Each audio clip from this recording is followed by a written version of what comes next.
Our presentation is on modernizing the American education curriculum. As this graph from the Program for International Student Assessment, which is organized by the Organization for Economic Cooperation and Development, the United States, when testing 15-year-olds in science, mathematics, and reading, are underperforming global average and going down. This is concerning because education represents our future workforce, and as a country with the highest global GDP and only ranked 18th, we have the duty to do better for our students and our citizens. So given this, our research question is, how can secondary school curriculums be adapted to improve the American education system? Our solution to address the decline in the education system is to address the curriculum in 5 key ways, and that's implementing AI, social media, and then improving outdoor education, sexual education, and executive functioning skills. The first aspect of this is including technology. Implementing AI will positively affect the education system by affecting 2 main groups positively. That will be teachers and students. Teachers will end up saving time and improving the teaching environment.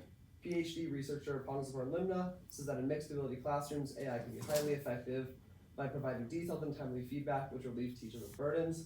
This also has the effect of creating students that are more engaged because they have feedback that is specifically tailored to them. Next would be social media.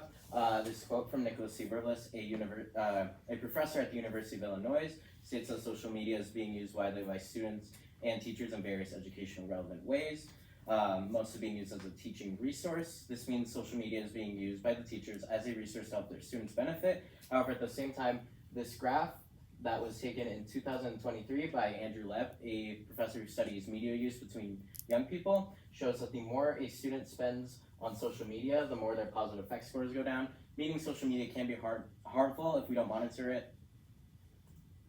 The next aspect of our solution is implementing modern techniques in curriculum. Implementing outdoor education, which is time spent outdoors while learning, indicates better attention, higher functional connectivity, and altered sensory processing, as Kent from the University of Nevada provided in their research, as well as greenness exposure increase gray and white brain matter, which improves working memory and predicts better scores on certain cognitive tests, as researcher Dogon and their peers at the Environmental Health Perspectives Journal provided. Adding class time spent outdoors is proved through research to increase brain matter, which improves cognitive function, better attention and connecting of synapses within students' brains, and learning outside encourages independent investigation and learning for students. As the United States public education system, our duty is to do more than just prepare students for university or college. It's also to prepare them for the real world, and this includes sex education. As you can see from this 2019 Guttmacher survey, students are receiving less and less formal education since 1995, especially women. More so, the CDC states less than half of the high schools in the United States meet their standards for minimum sexual education. This is concerning because we owe ourselves and we owe our country the duty to prepare our students and educate them in bodily autonomy and safe sex, and this goes beyond preparation for academics. Therefore, we must bolster our sexual education curriculum.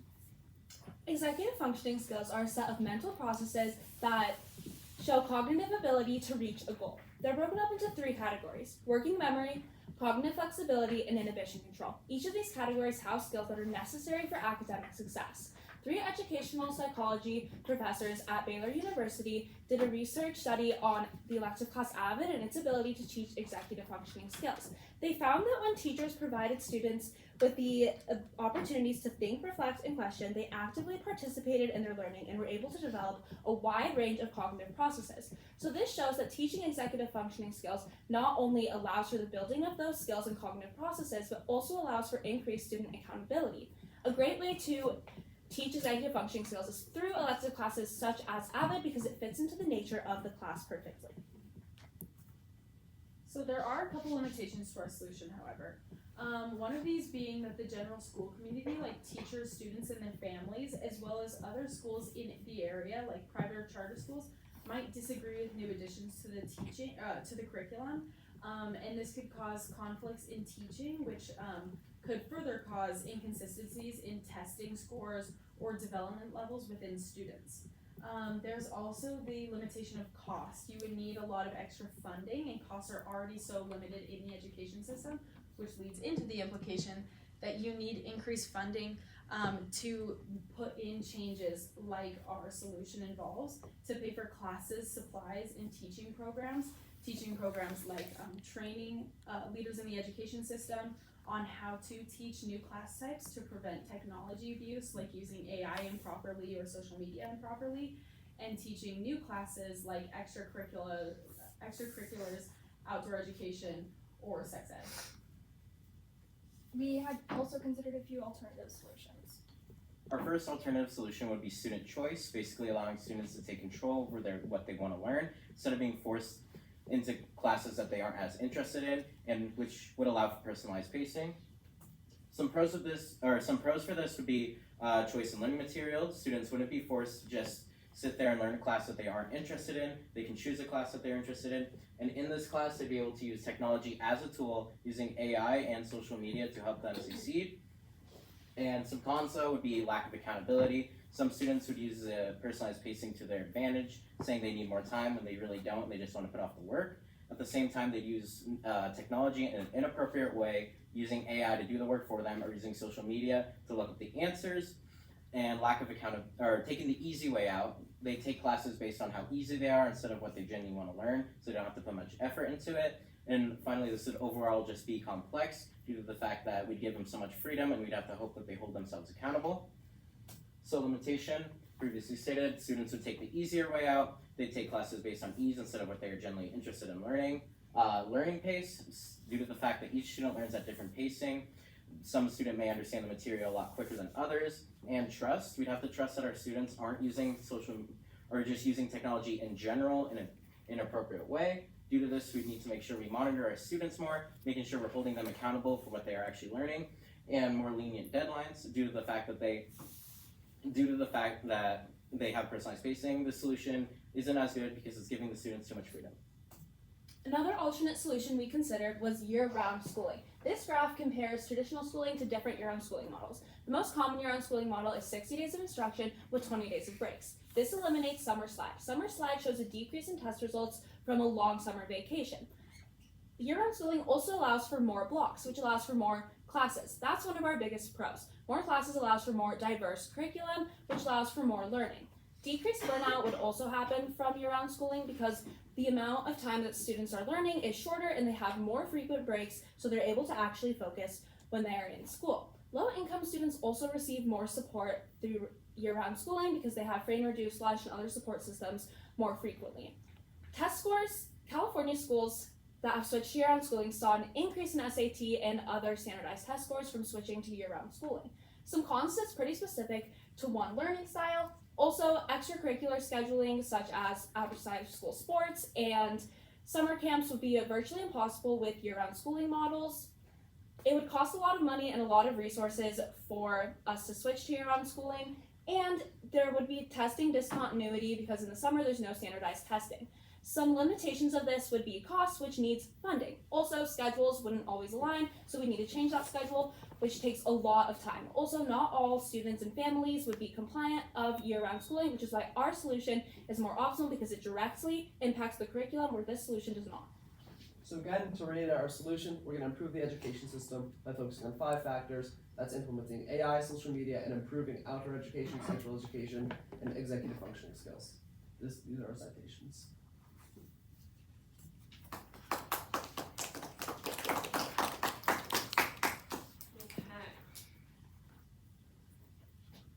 Holden, how did the group decide to include Willa's perspective, lens, or conclusion into the overall presentation? Yeah, so Willa's full perspective and lens was on religion as a whole within education. So she focused on many different aspects. One of those was sexual education. So we chose to include sex ed because it's specifically related to the problem, which was education, whereas religion less directly correlated. So by using sexual education, we were able to find a way that would have the greatest potential impact on the education system. Naya, reflecting on your colleagues' work, which one had the greatest impact on your overall understanding of the problem that your group had identified? So I would say that Bryn's individual research definitely impacted our group solution in research. because she had a lot of great research and points on how important elective classes were for brain development and higher scores and involving that into the education system. Part of her research was talking about, instead of it being STEM, that it being STEAM, including arts, which is a big part of elective classes, and how much that greatly impacted students' lives and scoring in their education levels. And so I feel like that was a really important piece of our research overall in coming to terms with what could best impact the American education system. Leon, how did the group decide to include Holden's information into the overall presentation?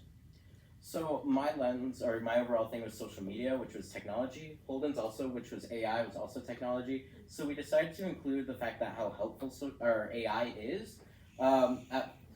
Since AI can be such a powerful tool in learning, being able to use it, like Holden stated, teachers are able to give more, like, generalized and more timely, more broad and more better feedback to students based on writing, due to the fact that AI knows everything, not pretty much everything, because it's artificial intelligence. So we used Holden's in as the first one for technology. Willa, what is an example of a compelling argument from one of your peers' individual reports that you guys decided to exclude from the team presentation, and why is that? Yeah, so I'm going to talk about Bryn too. She made an interesting point about the Cold War and how the United States shifted their focus from the arts to a more STEM-based education in an effort to supposedly keep up with the Soviets in mathematics and science reasoning, especially during the space race. And she talked about the NDEA and the interesting perspective that it brought to me about how we as a nation have literally shifted our focus away from the arts and electives. And I think it was a very clear example of, we've done it before, we've shifted our focus, and so we can shift it back. And that was not only a hopeful thing, but also really interesting and clear example of how the United States has kind of let electives go by the wayside. And Bryn, now that you guys have finished your project, what, if anything, do you consider to be a gap in your team's research that, if it were addressed, would make you feel more confident about your final conclusion? Yeah, so we did a lot of research. We had so many different perspectives because we all kind of took a very different lens, and we all made really great points and great ideas on how we can adapt to the curriculum, like through technology such as AI and social media, and then outdoor ed, sex ed, and then elective/executive functioning skills. But we didn't really get into the how that would happen. So I think if we had more time, I would go back and really think, like, how are we going to make sure students aren't abusing technology? How are we going to make sure students are getting outside, especially because not every school has resources for the environment? How are we going to make sure that students are improving their executive functioning skills even in STEM classes, not just electives? And how are we going to change the sex ed, and how are we going to implement that? So really just the hows, what I would go with that. Thank you.